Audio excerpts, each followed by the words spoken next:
तो यहाँ पर है मुख्य गुण संधि। गुण एक संज्ञा है, संज्ञा अर्थात नाम। जैसे किसी का नाम धीरज है, किसी का नाम अमित है, वही गुण एक संज्ञा है। तो किसका गुण संज्ञा है, सबसे पहले हमारे मन में जिज्ञासा उत्पन्न होती है। एक सूत्र है व्याकरण का, अधीन गुण। क्या है? अधीन गुण।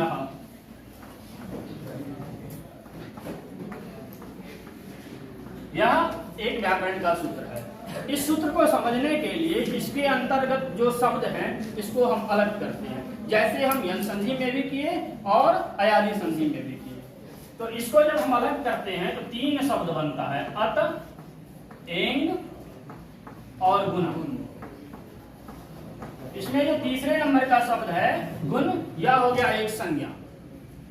अब यह संज्ञा किसका है? संज्ञा अर्थात नाम।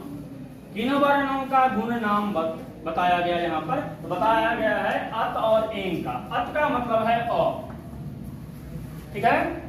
इसके बाद है एंग। एंग एक प्रत्याहार है। एंग क्या है? प्रत्याहार। और प्रत्याहार हम किसके आधार पर बनाते हैं? माहेश्वर सूत्र के आधार पर। माहेश्वर सूत्र टोटल कितने हैं? 14। उसमें से तीसरे नंबर के सूत्र पर हमें चलना है। तीसरे नंबर का सूत्र है एओं।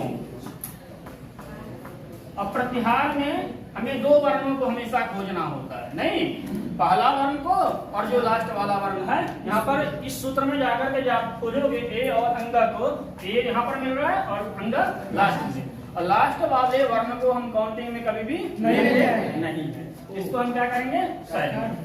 कितने वर्ण शेष हो गए? दो। तो एंग का मतलब क्या हो गया? ए और ओ। अब समझ लो गुण मतलब तीन वर्ण। इन तीनों वर्णों को हम गुण संज्ञक वर्ण कहते हैं। पूछ लेता है एग्जाम में, गुण संज्ञक टोटल वर्ण कितने होते हैं? क्या बोलोगे? कौन कौन से? अ, ए और ओ।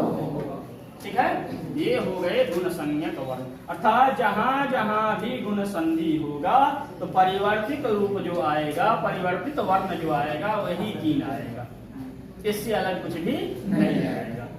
अब देखो, इसको समझने के लिए एक और सूत्र है जो है आदि गुना। क्या है? आदि। इस सूत्र के माध्यम से हम तो केवल इतना समझे हैं कि तीन आदि गुना।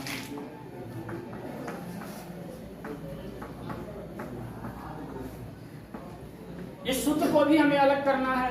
इसका है आद धन गुना। इसका जब आप अर्थ करोगे, इसका अर्थ होता है, आद का मतलब होता है अ और आ। क्या है? अ या और आ। और इससे पहले आपको यंग संधि में एक अच प्रत्याहार बताया गया था ना, क्योंकि हम स्वर संधि पढ़ रहे हैं और स्वर का नाम जो व्याकरण में होता है अच के नाम से स्वर को जाना जाता है। और अच में आते हैं टोटल 9 वर्ण। माहेश्वर सूत्र के आधार पर 9 वर्ण। और वहीं पर एक यंग संधि में आया था अची, आया था ना। अर्थात इसमें जब आप अर्थ करोगे तो होता है अ या आ के बाद यदि कोई स्वर वर्ण हो तो पूर्व वर्ण अर्थात पहले वाला वर्ण और पर अर्थात बाद वाला वर्ण, दोनों के बदले में एक वर्ण हो जाता है। अवर्णात अचि परे पूर्व परयोः गुण एकादेशः स्यात्। अर्थात अवर्ण अर्थात अ या आ वर्ण के बाद कोई भी अच वर्ण हो तो पूर्व अर्थात पहले वाला वर्ण, पर अर्थात बाद वाला वर्ण, दोनों वर्ण को मिला करके एकादेश होता है। एकादेश से तात्पर्य जब दो वर्णों के स्थान पर एक वर्ण के रूप हो जाता है वही कहलाता है एकादेश। अब कैसे होगा, किस प्रकार से होगा, इसको समझो। यदि अ या आ के बाद ई छोटी हो या बड़ी हो, क्या हो जाएगा? ए। ठीक है, उसी प्रकार से अ या आ के बाद छोटा ऊ या बड़ा ऊ हो जाए, क्या हो जाएगा? ओ। उसी प्रकार अ या आ के बाद री छोटी व बड़ी, क्या हो जाएगा? अर। र को अपने साथ लेकर के आता है। उसी प्रकार अ या आ के बाद लरी वर्ण आए तो हो जाएगा। अब बोलोगे सर लरी का बड़ा रूप तो आपको लिखना चाहिए, क्योंकि ई का भी आप बड़ा रूप लिखे हो, उ का भी लिखे हो और ई का भी लिखे हो, तो लरी का कैसे नहीं लिखे हो? लरी का दीर्घ रूप नहीं होता। लरी वर्ण द्वादश तस्य दीर्घ अभाव, अर्थात लरी वर्ण का दीर्घ रूप नहीं होता, बड़ा रूप नहीं होता, इसीलिए हम छोटा ले लिए। इसका हो जाएगा अल।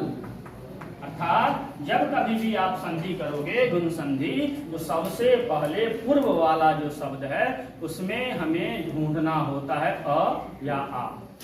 जब तक अ या आ प्राप्त नहीं होगा तब तक गुण संधि हो ही नहीं सकता। ठीक है।